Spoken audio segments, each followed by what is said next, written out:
हर जोर जुल्म के टक्कर में संघर्ष हमारा नारा है, जो लूटता है जनता को वही दुश्मन हमारा है। जी हाँ, ग्राम पंचायत राज सिरपाल बसंत से मुखिया पद के भावी उम्मीदवार मनोज सिंह के जिताए के बाद नहीं के विजयी बनाए के बाद तो चाचा चाची भुलाम जान मनोज भैया के कि हमारा मनोज भैया के, मनोज भैया के कि हमारा मनोज भैया के, कि दाना मुखिया हो बनाई हमारा मनोज भैया के, तो दाना मुखिया हो बनाई हमारा मनोज भैया के। मनोज भैया के कि हमारा मनोज भैया के, कि दाना मुखिया हो बनाई हमारा मनोज भैया के, तो दाना मुखिया हो बनाई हमारा मनोज भैया के।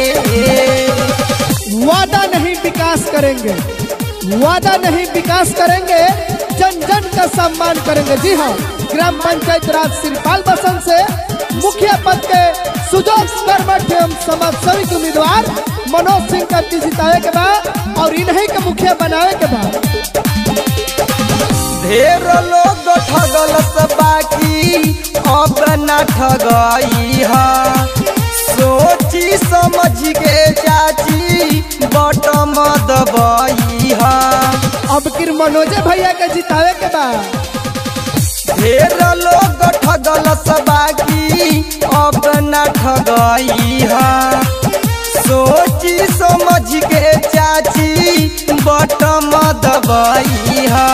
करी है विकास हो ए चाची, करी है विकास हो, करी है विकास हो ए चाची, करी है विकास हो, तो दाना मुखिया हो बनाई हमारा मनोज भैया के, तो दाना मुखिया हो बनाई हमारा मनोज भैया के।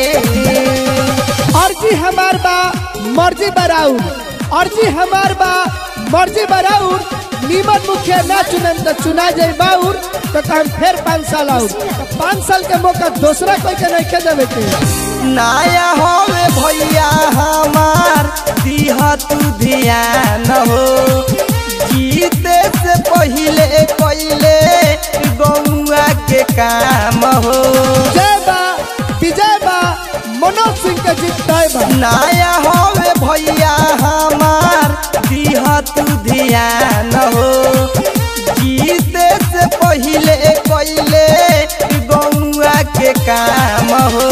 जानी भूलई हो ना कि केहू के झांसा में आई हो ना, जानी भूलई हो ना कि केहू के झांसा में आई हो ना, कि भारी संख्या से तू जीतई हो हमारा मनोज भैया के, तो दाना मुखिया हो बनाई हमारा मनोज भैया के।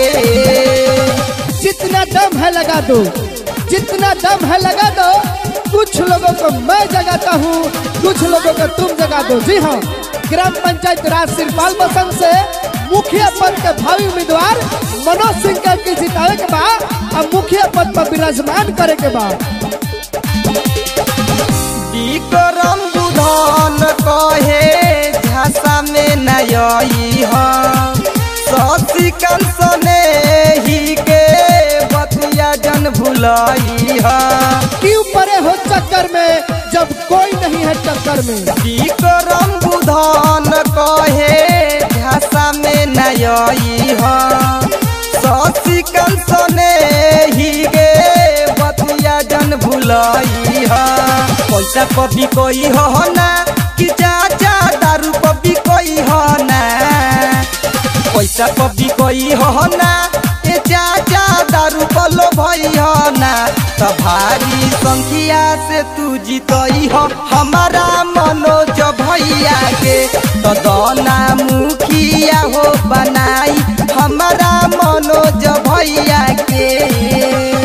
परवाना रिकॉर्डिंग स्टूडियो गढ़खास। हर जोर जुल्म के टक्कर में संघर्ष हमारा नारा है, जो लूटता है जनता को वही दुश्मन हमारा है। जी हाँ, ग्राम पंचायत राज सिरपाल बसंत से मुखिया पद के भावी उम्मीदवार मनोज सिंह के जिताए के बाद नहीं के विजयी बनाए के बाद चाचा चाची भुलाम जान मनोज भैया के